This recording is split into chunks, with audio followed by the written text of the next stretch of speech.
Prophet Musa, peace be upon him, is one of the greatest messengers of Allah. Mentioned over 100 times in the Quran, his life is filled with miracles, trials, and divine guidance, serving as a powerful lesson of faith, perseverance, and justice. Musa was born in Egypt during the rule of the tyrannical Pharaoh, who enslaved the Israelites and ordered the killing of all newborn boys among them. Fearing for her son's life, Musa's mother was divinely inspired to place him in a basket and set it adrift on the Nile River.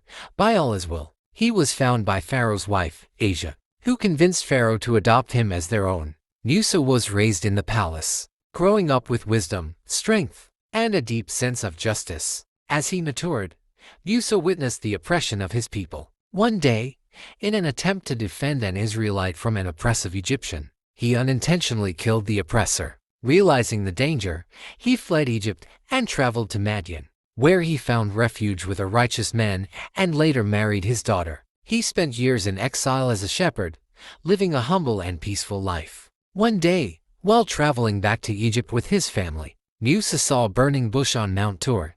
As he approached, Allah spoke to him directly, appointing him as a prophet and commanding him to confront Pharaoh and demand the freedom of the Israelites. Allah also granted him miracles, including turning his staff into a serpent and making his hand shine with divine light to prove his truth. With his brother Harun as his companion, Musa confronted Pharaoh and called him to worship the one true God. Pharaoh, blinded by arrogance, refused, and Allah sent a series of punishments, plagues, locusts, frogs, blood in the river to humble him. Still, he remained defiant. Finally, Musa led the Israelites out of Egypt, but Pharaoh and his army pursued them. At the shores of the Red Sea, Allah commanded Musa to strike the water with his staff, parting the sea and creating a path. The Israelites safely crossed, but as Pharaoh's army followed, the waters crashed down, drowning them all. Musa then led his people toward the Promised Land, receiving the Torah on Mount Sinai as divine guidance.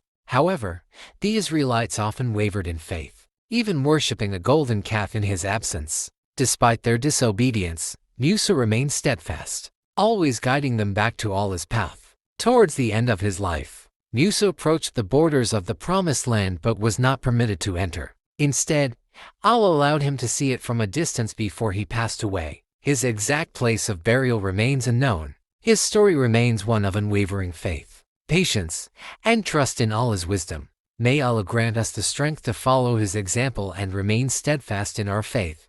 Ameen.